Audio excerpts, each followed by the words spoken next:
الحمد لله نحمده ونستعينه ونستغفره ونؤمن به ونتوكل عليه ونعوذ بالله من شرور أنفسنا ومن سيئات أعمالنا من يهده الله فلا مضل له ومن يضلله فلا هادي له ونشهد أن لا إله إلا الله وحده لا شريك له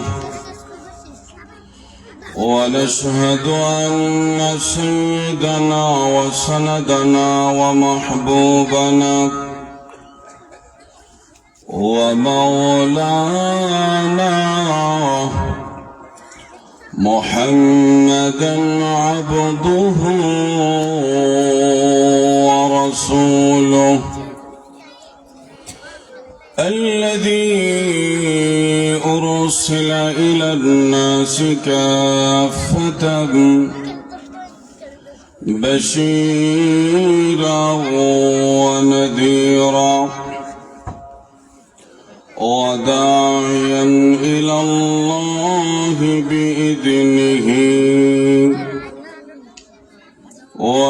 وسراجا وقمرا منيرا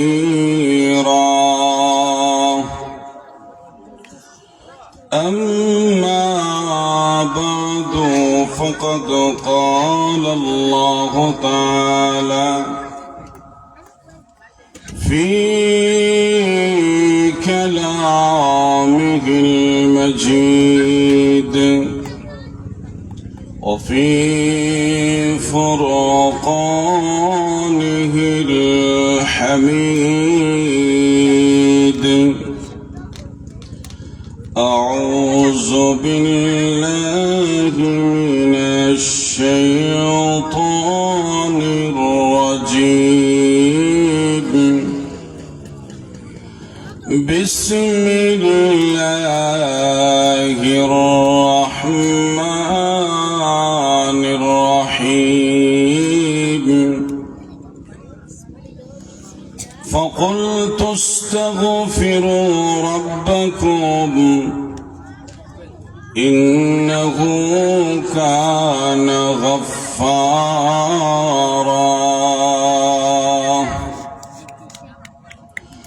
قال النبي صلى الله عليه وسلم كل بني آدم خطاء وخير الخطائين التوابون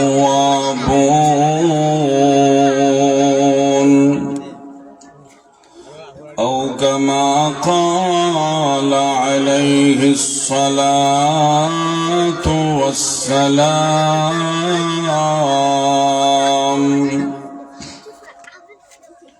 صلى الله على سيدنا ومولانا محمد وعلى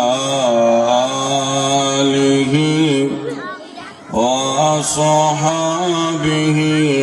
وسلم بلغ العلا بكماله كشف الدجى بجماله حسنت جميع خصاله صلوا عليه وآله حسن يوسف دم عيسى یاد بیدا داری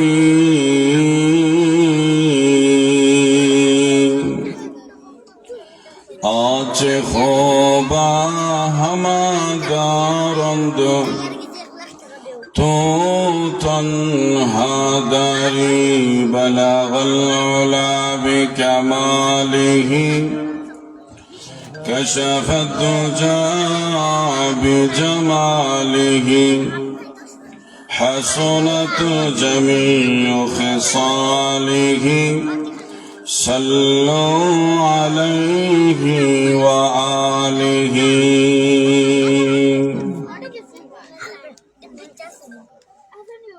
তালিমুল কোরআন সুবুদপুর নুরানি মাদ্রাসা কর্তৃক আয়োজিত আজকের ইসলামী মহাসম্মেলনের অত্যন্ত শ্রদ্ধাভাজন সভাপতি মুআজ্জাজ মুকাররম উলামায়ে কেরাম, পিতৃ সমতুল্য মুরব্বিয়ানে আযম,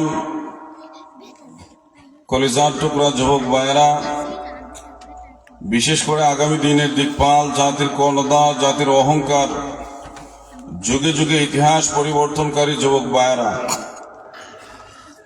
মাইকের আওয়াজ যতদূর পর্যন্ত গিয়ে বসতে আছে, বাড়িঘরে অবস্থানরত পর্দার আড়ালের সম্মানিতা মা ও বোনেরা, শুরুতে মহান মালিকের দরবারে অসংখ্য অগণিত শুকর, যিনি আমাকে আপনাদেরকে অত্যন্ত দয়া অনুগ্রহ করে জান্নাতি বরকতি জান্নাতের টুকরা মজলিসের মধ্যে আসার বসার মতো সুযোগ করে দিয়েছেন। এজন্য দিল থেকে, অন্তরের অন্তঃস্থল থেকে স্ফলিত কণ্ঠে আবেগের সাথে কালিমাতুশ শুকর আদায় করি, বলি আলহামদুলিল্লাহ। একটু জোরে বলি আলহামদুলিল্লাহ। হামিদ হিসাব, যাকে আমরা এক বাক্যে সবাই চিনি, আমাদের পরিচিত আল্লাহর ওলি মানুষ, উনি এসে পৌঁছে গেছেন। জোরে বলেন আলহামদুলিল্লাহ।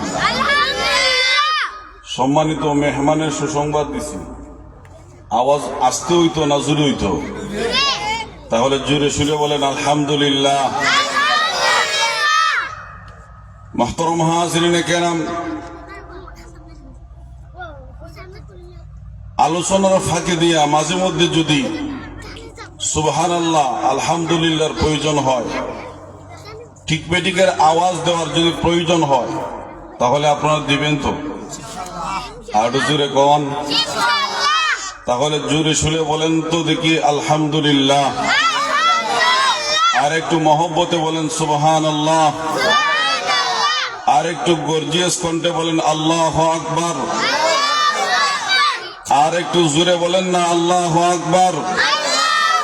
আল্লাহু আকবার জোরে বললে ইমানের পাওয়ার বাড়ে, জোরে বলি আল্লাহু আকবার। আল্লাহু আকবার জোরে বললে বাতিলের মসনদ ভেঙে চুরমার হয়ে যায়, জোরে বলি আল্লাহু আকবার। আল্লাহু আকবার জোরে বললে নাস্তিক মুরতাদদের কলিজার মধ্যে কম্পন সৃষ্টি হয়, জোরে বলি আল্লাহু আকবার। ও মুসলমান, আমরা গোলা বারুদ অস্ত্রের বিশ্বাসী নয়, আমরা নারে তাকবীর আল্লাহু আকবারের বিশ্বাসী। জোরে কোন কথা ঠিক না?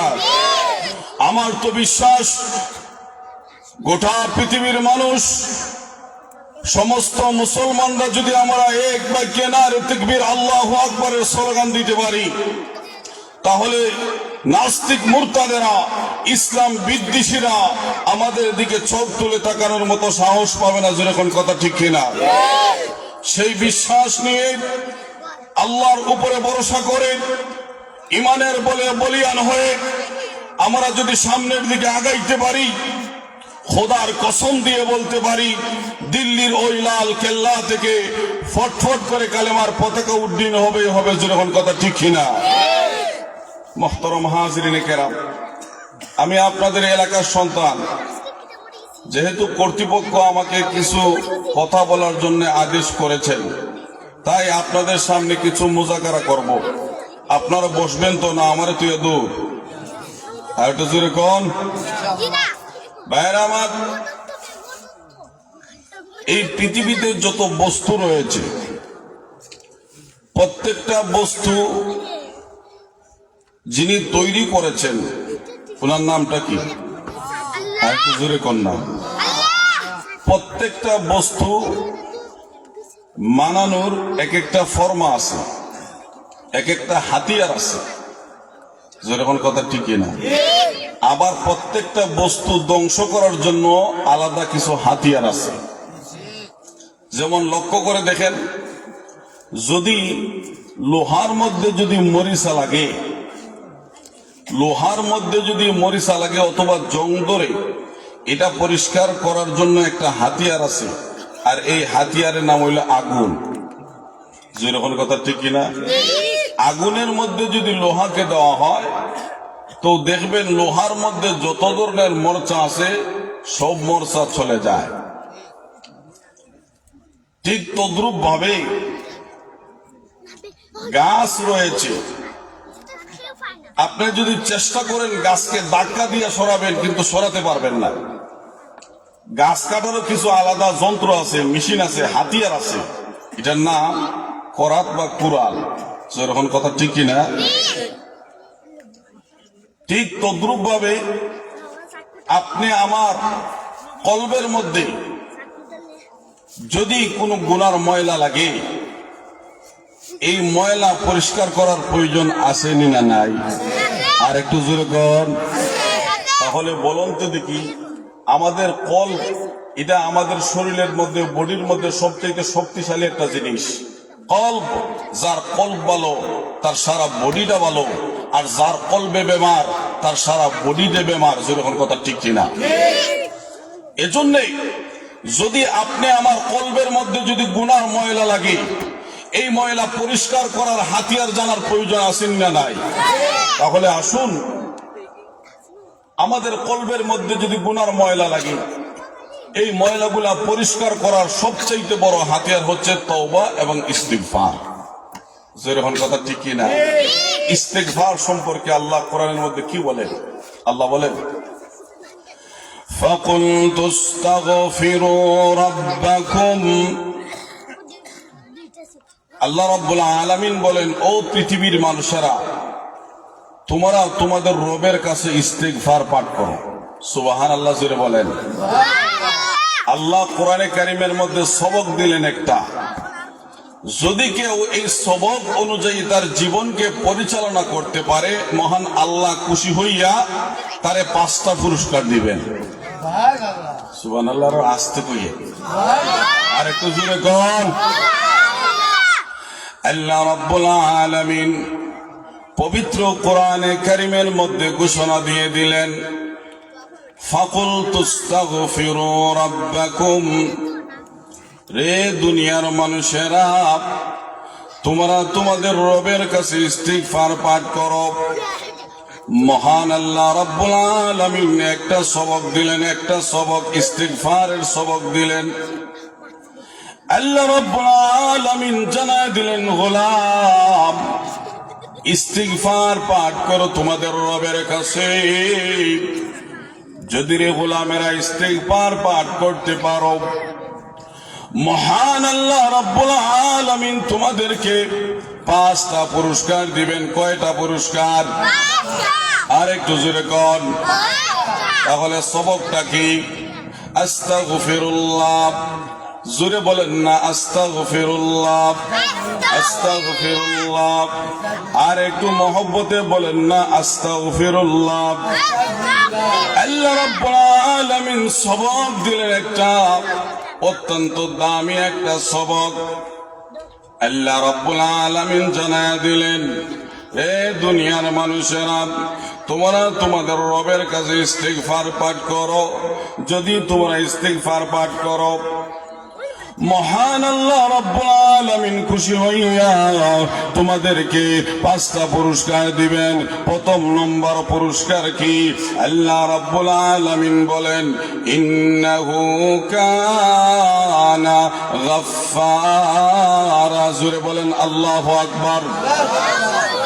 প্রথম নম্বর পুরস্কার হলো, আল্লাহ রাব্বুল আলামিন বলেন, যদি তোমরা তোমাদের রবের কাছে ইস্তিগফার পাঠ করতে পারো, আল্লাহ রাব্বুল আলামিন প্রথম নম্বর পুরস্কার দিবেন, তোমাদের জিন্দেগীর সমস্ত গুনাহগুলি মহান আল্লাহ মাফ করে দিবেন।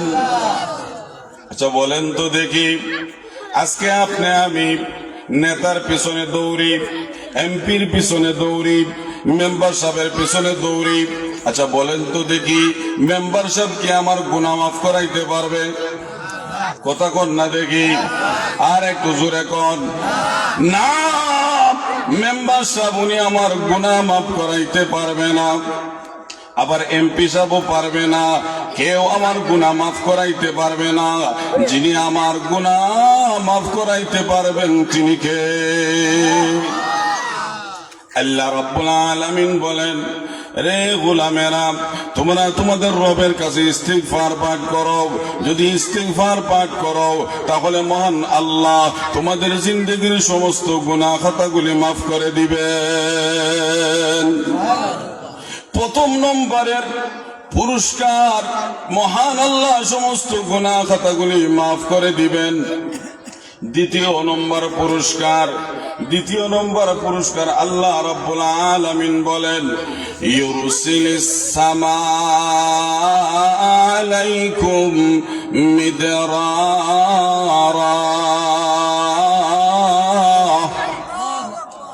আল্লাহ রাব্বুল আলামিন বলেন, যদি তোমরা তোমাদের রবের কাছে ইস্তিগফার পাঠ করতে পারো, দ্বিতীয় নম্বরের যে পুরস্কার দিবেন মহান আল্লাহ, সেই পুরস্কার হলো আসমান থেকে বৃষ্টির মতো মহান আল্লাহ রহমত নাজিল করে দিবেন।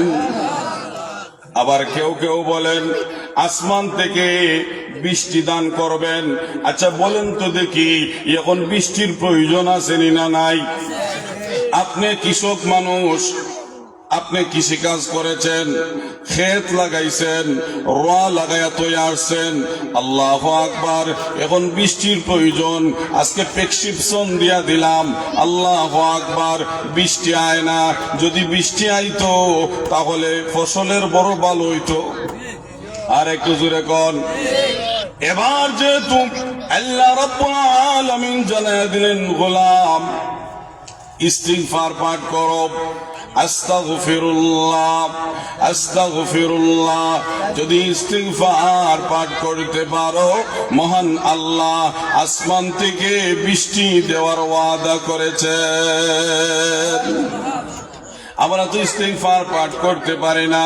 আল্লাহ রাব্বুল আলামিন সবক দিলেন আস্তাগফিরুল্লাহ, আস্তাগফিরুল্লাহর সবক দিলেন। যদি ইস্তিগফার পাঠ করতে পারি তাহলে মহান আল্লাহ তৃতীয় নম্বরে যে পুরস্কার দিবেন, আল্লাহ রাব্বুল আলামিন বলেন, ওয়ায়ুমদিদকুম বিআমওয়াল। আল্লাহ রাব্বুল আলামিন বলেন, যদি ইস্তিগফার পাঠ করো তাহলে আমি আল্লাহ খুশি হইয়া তোমাদেরকে অনেক টাকাওয়ালা বানায়া দেব। আর একটু জোরে কন। টাকার দরকার আছে না নাই? পয়সার দরকার আছে না নাই? ব্যাংক ব্যালেন্সের দরকার আছে না নাই? ধনী হওয়ার প্রয়োজন আছে না নাই? আল্লাহু আকবার। আল্লাহ রাব্বুল আলামিন সওয়াব দিলেন ইস্তিগফারের। যদি তোমরা তোমাদের রবের কাছে ইস্তিগফার পাঠ করতে পারো, মহান আল্লাহ খুশি হইয়া তোমাদেরকে যে তৃতীয় নম্বরের পুরস্কার দিবেন, আল্লাহ বলেন কারো কাছে হাত পাততে হবে না, আমি আল্লাহ তোমাকে অনেক টাকার মালিক বানায়া দেব। রে গোলামেরা, ভালো করে শুনে রাখো, যদি তোমরা তোমাদের রবের কাছে ইস্তিগফার পাঠ করতে পারো, চতুর্থ নম্বর পুরস্কার দেওয়া হবে ওয়াবানিন। আল্লাহ রাব্বুল আলামিন বলেন, যদি ইস্তিগফার পাঠ করো তাহলে মহান আল্লাহ তোমাদেরকে সন্তান দিয়া কুল ভরে দিবেন। আর একটু জোরে কন। এমন মানুষ আছে 10 বছর হয়ে গেছে, বিবাহ করছে, বাচ্চা হয় না, আছে না নাই? কেউ আছে প্রায় 40 বছর হয়ে গেছে, বাচ্চা হয় না। আবার কেউ আছে 10 বছর হয়ে গেছে, আবার কেউ আছে 5 বছর হয়ে গেছে, বাচ্চা হয় না, বড় টেনশনের মধ্যে আছে। আল্লাহ রাব্বুল আলামিন বলেন, গোলাম ইস্তিগফার পাঠ করো। যদি ইস্তিগফার পাঠ করতে পারো, মহান আল্লাহ ওয়াদা দিয়েছেন সন্তান দিয়ে কুল ভরে দিবেন।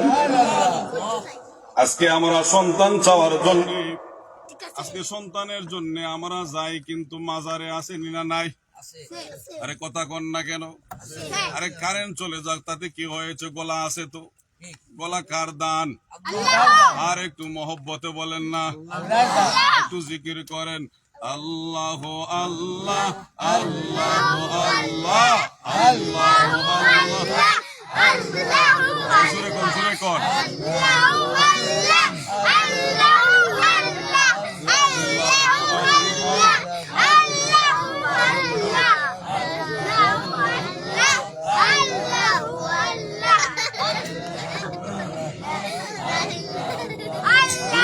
আল্লাহু আল্লাহ আল্লাহু আল্লাহ আল্লাহু আল্লাহ আল্লাহু আল্লাহ আল্লাহু আল্লাহ আল্লাহু আল্লাহ আল্লাহু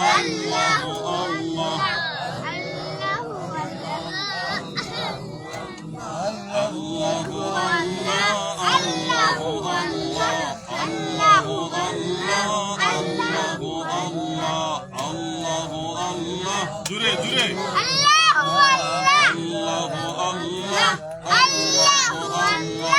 আল্লাহু আল্লাহ আল্লাহু আল্লাহ আল্লাহু আল্লাহ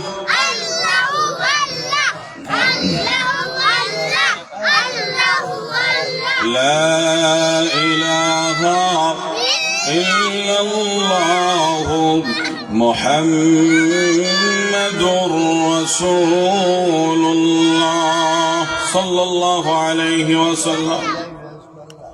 আল্লাহ রাব্বুল আলামিন বলেন, রে পৃথিবীর মানুষেরা ভালো করে শুনে রাখো, যদি তোমরা তোমাদের রবের কাছে ইস্তিগফার পাঠ করতে পারো, মহান আল্লাহ রাব্বুল আলামিন খুশি হইয়া তোমাদেরকে সন্তান দান করবেন, সন্তান দিয়ে কুল ভরে দিবেন। আজকে সন্তানের জন্য সন্তান হয় না তো বাবার কাছে যায়, মাজারে যায়, আছে দিনা নাই? আর একটু জোরে কন, মাজারে যায়, মাজারে গিয়া হয় বাবা এটা সন্তান দেও, আছে দিনা নাই?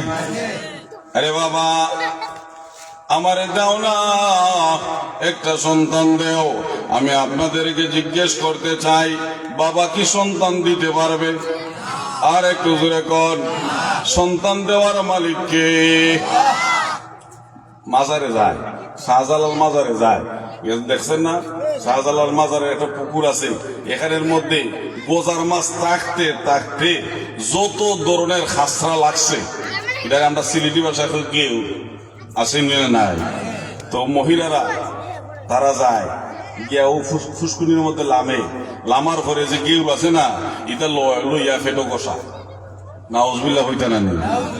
আর একটু জুড়ে কর, মাজারে যায়, অনেক মানুষ আছে মাজারে যায়, মাজারে গিয়া আল্লাহু আকবার, এখানে তো খালি গাঞ্জার টান আর গাঞ্জার টান, গাঞ্জার দুমায় বোঝা যায় এটা কিয়ামত শুরু হয়ে গেছে। আর গাঞ্জা টান দে দুর্গন্ধ। হুজুর গেছেন শাহজালাল বদবার, প্রায় 9 বছর আসলাম ছিলেন, দেখছি নিজের চৌকে। এক সিলিমে যেমন তেমন, দুই সিলিমে মজা, এক সিলিমে যেমন তেমন, দুই সিলিমে মজা, 3 সিলিমে উজির নাজির, 4 সিলিমে রাজা। ও বাবা খাজা খাওয়াও গো গাজা, লাগে বড় মজা, আছে না নাই? আর একটু জোরে কন। আমরা বলি জাহান্নামের আগুনেতে পুইরা হইবা তুমি বাজা, রক্ত এবং ফুজ খাইয়া হইবা তুমি তাজা, জোরে কন ঠিক কিনা? তাহলে লক্ষ্য করে দেখেন, সন্তান দেওয়ার মালিক হলেন আল্লাহ। আল্লাহর কাছে সন্তান চাইতে হবে। ইব্রাহিম আলাইহিস সালাতু ওয়াস সালাম উনি আমাদেরকে শিক্ষা দিয়ে গিয়েছেন। ইব্রাহিম আলাইহিস সালাতু ওয়াস সালামের বয়স প্রায় 83 বছর হয়ে গিয়েছিল। শরীরের চামড়া গুলা ঢিলা হয়ে গিয়েছে, দাঁত গুলা পড়ে গেছে, চুলগুলা সাদা হয়ে গেছে। বৃদ্ধ বয়সে ইব্রাহিম আলাইহিস সালাতু ওয়াস সালাম উনি আল্লাহর কাছে দোয়া করলেন, রব্বি হাবলি মিনাস সালিহিন। ইব্রাহিম আলাইহিস সালাতু ওয়াস সালাম আল্লাহ রাব্বুল আলামিনের কাছে 83 বছর বয়সে দুইটা হাত তুলে দোয়া করে, আল্লাহ আমাকে একটা সন্তান দেও, নেককার সন্তান।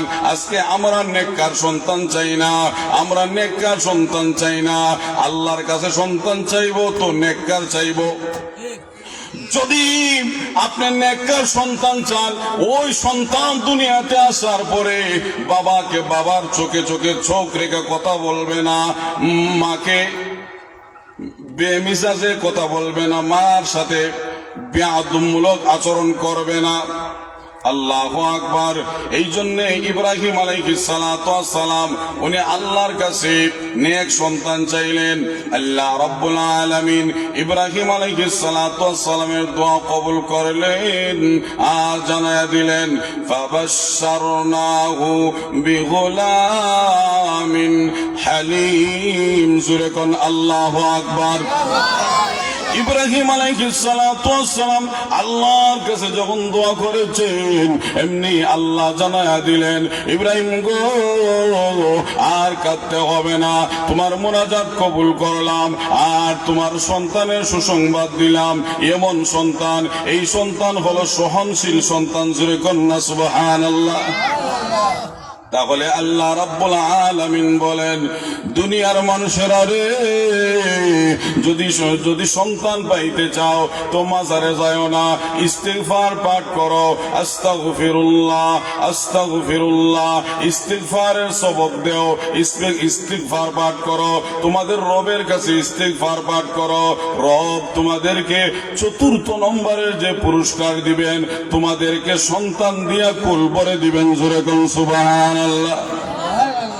আল্লাহ রাব্বুল আলামিন বলেন, রে দুনিয়ার মানুষেরা, তোমরা তোমাদের রবের কাছে ইস্তিগফার পাঠ করো। যদি তোমরা তোমাদের রবের কাছে ইস্তিগফার পাঠ করতে পারো, রব তোমাদেরকে 5ম নম্বরের যে পুরস্কার দিবেন। আল্লাহ রাব্বুল আলামিন বলেন, ওয়ায়াজআল লাকুম জান্নাতিন ওয়ায়াজআল লাকুম আনহারা। আল্লাহ রাব্বুল আলামিন বলেন, ও পৃথিবীর মানুষেরা ভালো করে শুনে রাখো, যদি ইস্তিগফারের আমল করতে পারো তাহলে মহান আল্লাহ 5 নম্বরের যে পুরস্কার দিবেন, তোমাদেরকে এই ইস্তিগফার পাঠ করার কারণে তোমাদের কলবের মধ্যে যত ময়লা আছে, গুনার ময়লা পরিষ্কার বানাইয়া কবর দেশে নিয়া মহান আল্লাহ তোমাদেরকে জান্নাতের মেহমান বানায়া দেবেন।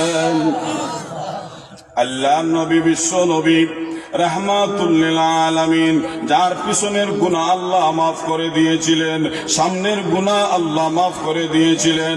হাদিস শরীফের মধ্যে আসছে, এরপরেও আল্লাহর নবী প্রতিদিন 70 বারের অধিক ইস্তিগফার পাঠ করতেন। আর একটু জোরে কর। যেই নবীর গুনাহ আল্লাহ মাফ করে দিয়েছিলেন, ওই নবী ইস্তিগফার পাঠ করেন। হাদিস শরীফের মধ্যে আসছে, ওয়াল্লাহি ইন্নী লা আস্তাগফিরুল্লাহ ওয়া আতুবু ইলাইহি। আল্লাহ নবী কসম করে বলেন, পৃথিবীর মানুষেরা রে, আমি আমার রবের কসম করে বলি, আমি মুহাম্মদ 1 বার 2 বার নয়, 70 বার, 70 বারের অধিক আমি প্রতিদিন তওবা করে থাকি। অপর অনেক বর্ণনা আছে, আল্লাহর হাবিব বিশ্ব নবী রাহমাতুল লিল আলামিন প্রতিদিন 100 বার তওবা করেন, প্রতিদিন 100 বার ইস্তিগফার পাঠ করেন। যেই নবীর গুনাহ আল্লাহ মাফ করে দিয়েছেন, ওই নবী যদি এতবার ইস্তিগফার পাঠ করেন, আপনি আমি তো গুনাহগার, কেননা প্রত্যেক বনি আদম গুনাহগার। জোরে কোন কথা ঠিক কিনা? কারো গুনাহ কম আবার কারো বেশি, এটা আমার কথা নয়। আল্লাহর নবী আরেক হাদিসের মধ্যে বলেন, কুল্লু বানি আদম খাত্তাউন ওয়া খায়রুল খাত্তাইন আত-তাওয়াবুন। আল্লাহ নবী বলেন, ও দুনিয়ার মানুষেরা ভালো করে শুনো, ও আদমের সন্তানেরা ভালো করে শুনো, যত মানুষ আছে পৃথিবীর মধ্যে সবাই গুনাহগার, কিন্তু ওই গুনাহগার মানুষের মধ্যে থেকে এরাই আল্লাহর কাছে সবচাইতে বেশি প্রিয়, সবচাইতে বেশি পছন্দের, যারা প্রতিনিয়ত আল্লাহ রাব্বুল আলামিনের কাছে তওবা করে। জোরে কোন সুবহানাল্লাহ। তাহলে লক্ষ্য করে দেখেন, এটা কি আমার পকেটের বানানোর কোন কথা? এটা কোরআনের কথা, হাদিসের কথা। আল্লাহু আকবার। এজন্যে আমি দৃঢ় প্রতিজ্ঞা করি, প্রত্যেকটা মাহফিলে কোনো ডং হবে না, প্রত্যেকটা মাহফিলে কিছু আমলি মুজাকারা হবে। আমার প্রত্যেকটা শ্রোতা যারা আছেন প্রত্যেককে কিছু মেসেজ দিয়ে যায়, প্রত্যেকটা আমল দিয়ে যায়। বলি ইস্তেগফারের উপরে যদি আপনারা উঠতে পারেন, তাহলে মহান আল্লাহ আপনার জিন্দেগির এই চলার ক্ষেত্রে গিয়ে যত সমস্যা আছে মহান আল্লাহ দূর করে দিবেন। আরো অস্তে কোন বারেক গিয়া কইলেন, আর একটু জোরে কোন সুবহানাল্লাহ। আল্লাহর নবী এক হাদিসের মধ্যে বলেন, লাদিমাল ইস্তিগফার, কেউ যদি ইস্তিগফারকে লাজিম বানায় নেয়, লাজিমাল ইস্তিগফার জাআলাল্লাহু লাহু মিন কুল্লি দীকিন মাখরাজা ومن كل هم فرجا ورزقه من حيث لا يحتسب। আল্লাহ নবী বলেন, উম্মতেরা ভালো করে শুনে রাখো, কেউ যদি ইস্তিগফারের আমলটা প্রতিনিয়ত করে, লাজিম বানায় নেয়, হারতে পরে আস্তাগফিরুল্লাহ, দোকানদারি করে বলে আস্তাগফিরুল্লাহ, যখন শুইতে যায় তখন পরে আস্তাগফিরুল্লাহ, প্রতিটা মুহূর্তে সে যদি ইস্তিগফার পড়তে পারে, নবীজি ডাক দিয়া বলেন, উম্মত ভালো করে শোনো, জাআলাল্লাহু লাহু মিন কুল্লি দীকিন মাখরাজা, তোমার জীবনের যত সংকীর্ণ আছে, জীবনের যত সংকীর্ণতা আছে, সমস্ত সংকীর্ণতা মহান আল্লাহ দূর করে দিবেন। ওয়া মিন কুল্লি হাম্মিন ফারাজা, আর তোমার যত ধরনের চিন্তা টেনশন আছে, সমস্ত চিন্তা টেনশন মহান আল্লাহ রাব্বুল আলামিন দূর করে দিবেন। ওয়ারাযাকাহু মিন হাইসু লা ইয়াহতাসিব, আল্লাহর নবী কয়, উম্মত ভালো করে শুনো, যদি ইস্তিগফারকে লাজিম বানাইতে পারো, তাহলে মহান আল্লাহ এমন জায়গা থেকে রিজিকের ব্যবস্থা করে দিবেন তুমি কল্পনাও করতে পারবে না। আমলটা কিতা? ইয়া আল্লাহ, কোন জায়গা তো কাজ করবা? আমলটা কিতা? ইস্তিগফার। আল্লাহু আকবার। অনেক দামি উঁচা এক আমল ইস্তিগফার। আপনি যদি রিস্কার ড্রাইভার হন, আপনি যদি বলেন আস্তাগফিরুল্লাহ, মহান আল্লাহ দামি বানায় দিবেন। আপনি যদি কম দামি থাকেন, ইস্তিগফারের উপরে আমল করতে পারেন, মহান আল্লাহ আপনাকে দামি বানায় দিবেন, আপনাকে মহান আল্লাহ সম্মানী বানায় দিবেন, আপনাকে আল্লাহ ইজ্জতওয়ালা বানায় দিবেন। জোরে কোন সুবহানাল্লাহ। এজন্য লক্ষ্য করে দেখেন, জমানার ইমাম আহমদ ইবনে হাম্বল, ইমাম আহমদ ইবনে হাম্বল রহমতুল্লাহ আলাইহি বহুত বড় একজন আলেম, অনেক কিতাব লিখেছেন।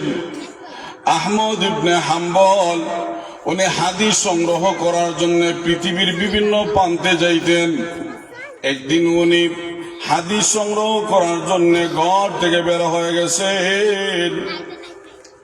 আহমদ ইবনে হাম্বল উনি রওনা হয়েছেন, রাস্তার মধ্যে উনি মুসাফির হয়ে গেছেন। রাস্তার মধ্যে হঠাৎ করে সন্ধ্যা নেমে যায়, মাগরিবের আজান হয়ে যায়। মাগরিবের নামাজ পড়ার জন্য, মাগরিবের সালাত পড়ার জন্য উনি একটা মসজিদের মধ্যে গেলেন। মসজিদের মধ্যে যাইয়া উনি নামাজ আদায় করলেন। নামাজ আদায় করে আমাদের মতো মসজিদ থেকে দৌড় দিয়ে বের হন না। আহমদ ইবনে হাম্বল নামাজ শেষ করে মুরাকাবার মধ্যে বৈশা রইলেন। যেই জায়গার মধ্যে নামাজ আদায় করলেন, ওই জায়গার মধ্যে উনি বৈশা মুরাকাবা করে হাদিসগুলা চর্চা করে, হাদিসগুলা পড়ে, হাদিসগুলা পাঠ করে। এক পর্যায়ে মুয়াজ্জিন এশার আযান দিয়েছে। যখন এশার আযান দিয়েছে, এমনি আহমদ ইবনে হাম্বল উনি এশার নামাজ আদায় করলেন। এশার নামাজ আদায় করার পরে উনি বের হলেন না মসজিদ থেকে, উনি হাদিস চর্চায় ব্যস্ত হয়ে পড়লেন। এমনি মসজিদের কর্তৃপক্ষ যারা ছিল তারা ডাক দিয়া বলে, ওগো মুরব্বী, আপনি বের হয়ে যান, আমাদের মসজিদে থাকার কোনো অনুমতি নাই, আপনি দয়া করে বের হয়ে যান। আহমদ ইবনে হাম্বল বহুত বড় উঁচা পায়ের একজন আলেম, উনি ডাক দিয়া বলেন, আমি তো আসছি একজন মুসাফির মানুষ, আজকে রাতটা থাকার অনুমতি দেন, আজকে রাতটা থাকার পারমিশন দেন। কিন্তু আমাদের মতো যদি হইতেন তাহলে বলতেন জমানার ইমাম আহমদ ইবনে হাম্বল। আমি তো বড় হুজুর বা চিনো না, এরকম ঠিক কিনা? কিন্তু আমাদের বড়রা এরা নিজের লুকায় রাখতেন, ফেমাস বের করে দিতেন না। উনি ডাক দিয়া বলতে তো পারতেন, আমি জমানার ইমাম আহমদ ইবনে হাম্বল। উনি পরিচয় দেন না, গোপন করে রাখেন। এক পর্যায়ে কিতাবের মধ্যে লেখেন, এরা ওনাকে দুই হাতে দইরা মসজিদ থেকে বের করে দিছে। আহমদ ইবনে হাম্বল উনি বের হইয়া হাঁটতে লাগলেন। এক পর্যায়ে দেখা যায় হাঁটতে হাঁটতে সামনে আসলো একটা মার্কেট, একটা বাজার। যখন বাজার আইলো, এমনি দেখেন একটা বাজারের মধ্যে প্রত্যেকটা দরজা দোকান লাগায়, একটা মাত্র দরজা খোলা, একটা দোকান খোলা আছে, এটা হইল আপনার রুটির দোকান। সুবহানাল্লাহ জোরে বলেন। যে রুটি বানায় এটা একটা যুবক। আজকে আমাদের দেশের যুবকদের চেহারার দিকে তাকাইলে দেখা যায় সাফা ভাঙ্গা একবারে ইন্ডিয়া গেছে, কি আসেন না? নাই, আপনাদের কথা বলতেছি না, অনেক যুবকের। কিন্তু ওই যুবক এত সুন্দর, এত স্মার্ট, যার চেহারার মধ্যে নূর রয়েছে, যার চেহারার মধ্যে মায়া রয়েছে, আহমদ ইবনে হাম্বল ওই যুবকের চেহারার দিকে তাকায় ডাক দিয়ে বলেন, বাবা, আমি একজন মুসাফির প্রতীক মানুষ, মুরব্বী, কোন কোন শীতের মধ্যে আপনি কি আমাকে একটু এই রাতটা কাটানোর মতো আমাকে এই থাকার অনুমতি দিবেন? আহমদ ইবনে হাম্বল যখন এই কথা বলছেন, যুবক ডাক দিয়া বলে, ও মুরব্বী, আপনি থাকতে চান, আপনি এখানে বসতে চান, রাতটা কাটাতে চান, আপনাকে অনুমতি দেওয়া হলো। সুবহানাল্লাহ, একটু জোরে কোন। আহমদ ইবনে হাম্বল রাহমাতুল্লাহ আলাইহি ওই দোকানের মধ্যে বসার মতো, সময় কাটানোর মতো সুযোগ পাইলেন, অনুমতি পাইলেন। আহমদ ইবনে হাম্বল কোন কোন শীতের মধ্যে দোকানের একটা কোণার মধ্যে বৈশা বৈশা উনি হাদিস মুতাআলা করে, হাদিস চর্চা করে। আর মাঝে মধ্যে ওই যুবকের চেহারার দিকে তাকায়। আল্লাহু আকবার। আহমদ ইবনে হাম্বল ওই যুবকের চেহারার দিকে তাকায় দেখে সে যেন জবান দিয়া কি পাঠ করে। সুবহানাল্লাহ জোরে বলেন। সে কি যেন পাঠ করে। আহমদ ইবনে হাম্বল হাদিস রিসার্চ বাদ দিয়ে ওই যুবকের দিকে খেয়াল করলেন, লক্ষ্য করলেন। এমনি দেখা যায় ওই যুবক সে যখন রুটি বানানোর জন্য খামিরা বানায়, আমাদের সিলেটি ভাষায় কয় খাই, যখন ঠিক কিনা, খাই বানায়। যখন ওই যুবকটি খামিরা বানায় এমনি পরে আস্তাগফিরুল্লাহ, যখন রুটি বানানো শুরু করে দেয় বলে আস্তাগফিরুল্লাহ। ওই রুটিটা যখন তাওয়ার মধ্যে দেয় তো পরে আস্তাগফিরুল্লাহ।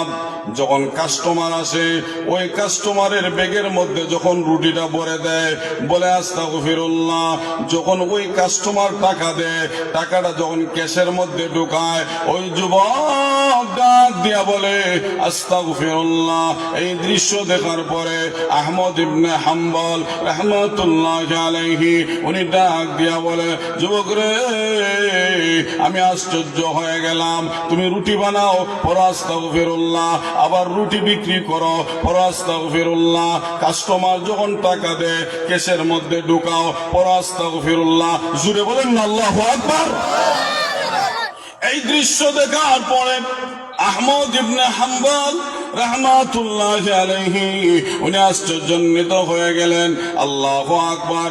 একজন টকবকে যুবক হওয়ার পরেও তার এত আমল, সে আস্তাগফিরুল্লাহ ছাড়ে না। এবার উনি প্রশ্ন করলেন, যুবক রে, প্রতিটা মুহূর্তে তুমি আস্তাগফিরুল্লাহ পড়ো কেন রে যুবক? এমনি ওই যুবক ডাক দিয়া বলে, মুরব্বী শোনেন, আমি আস্তাগফিরুল্লাহ বেশি বেশি পাঠ করার কারণে মহান আল্লাহ আমার সম্মান বাড়ায় দিয়া আমাকে মুস্তাজাবুদ দাওয়া বানায় দিয়েছেন। মুস্তাজাবুদ দাওয়া মানে হলো আল্লাহর কাছে যা চায় আল্লাহ তা দিয়ে দেন। আল্লাহর কাছে যা দোয়া করে ওই দোয়া কবুল হয়ে যায়, আল্লাহ ফিরাইয়া দেন না। আস্তাগফিরুল্লাহ পড়ার কারণে মহান আল্লাহ ওই যুবকের প্রতিটি দোয়া কবুল করে নেন। ওই যুবক ডাক দিয়া বলে, মুরব্বী শুনেন, আমি আল্লাহর কাছে যতগুলা দোয়া করেছি প্রত্যেকটা দোয়া কবুল হয়েছে, তবে একটা দোয়া কবুল হওয়ার বাকি রয়েছে। না জানি আমার এই দোয়াটি কবুল হয় কিনা। এমনি আহমদ ইবনে হাম্বল রাহমাতুল্লাহি আলাইহি ডাক দিয়া বলেন, যুবক রে, কোন দোয়া, আমি কি শুনতে পারি? এমনি যুবক ডাক দিয়া বলে, জমানার ইমাম আহমদ ইবনে হাম্বল রহমতুল্লাহি আলাইহি বড় একজন আলেম, ওই আলেমের সাথে সাক্ষাৎ করা আমার মনের বড় ইচ্ছা ছিল। সুবহানাল্লাহ, একটু জোরে বলেন না, আর একটু মহব্বতে বলেন না সুবহানাল্লাহ। আহমদ ইবনে হাম্বল ওই যুবকের সামনে নেই, আর একটু জোরে কন্যা দেখি, সামনে আল্লাহ ওই দোয়াটাও কবুল করছেন। আহমদ ইবনে হাম্বল ডাক দিয়া বলেন, খুলে বলো বাবা, কোনো সমস্যা নাই। তো যুবক ডাক দিয়া বলে যে আমি আল্লাহর কাছে দোয়া করেছি, আল্লাহ বড় আলেম আহমদ ইবনে হাম্বল, উনার সাথে সাক্ষাৎ না করাইয়া আল্লাহ আমার মৃত্যু দিও না। আল্লাহ উনাকে যদি আমি পাই, বড় হুজুর উনাকে যদি আমি পাই, তো উনারে মুসাফা করমু, উনার সাথে কুলাকুলি করমু, উনার কাছ থেকে দোয়া নি মজুরে কোন সুবহানাল্লাহ। আমাদের দেশের মানুষরা এখন স্মার্ট হয়ে গেছে, এখন মোবাইল বার হইলে সব হুজুরে দেখিলায়, আর সরাসরি সাক্ষাৎ করার প্রয়োজন মনে করে না, যেরকম ঠিক না। অথচ উলামায়ে কেরাম যারা আল্লাহর ওলি আছেন, বড় বড় শায়েখ আছেন, আমরা শায়েখ কাতিয়া রাহমাতুল্লাহি আলাইহি, এদের মতো বড় লেভেলের যারা আল্লাহর ওলি, এদের চেহারার দিকে তাকাইলে সগীরা গুনাহ জয়রা পড়িয়া যায়। আল্লাহু আকবার।